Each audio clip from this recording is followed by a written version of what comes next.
So how can we see through the black marker on your Android phone? Let me explain it. And if you're new here, subscribe and we can get started. So if I go to my gallery, you can see I have one image in here where the black marker has been applied to cover up some information on the photo.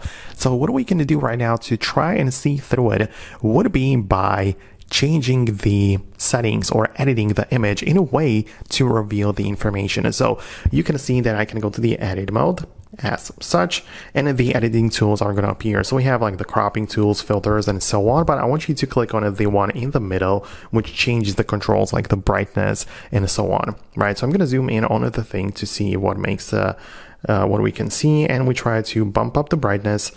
Yeah, we try to see something, but we kind of have to go through it. The exposure doesn't really do much. Contrast, you can see that perhaps it reveals some information, but you kind of have to go through it a little bit, you know, to see if we get to see what exactly is in there. So just play around with these settings to see what makes a difference.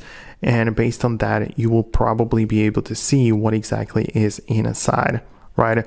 So that's the thing which I would recommend you to do, to kind of like go through it this way, and potentially we might even reveal what's inside of that.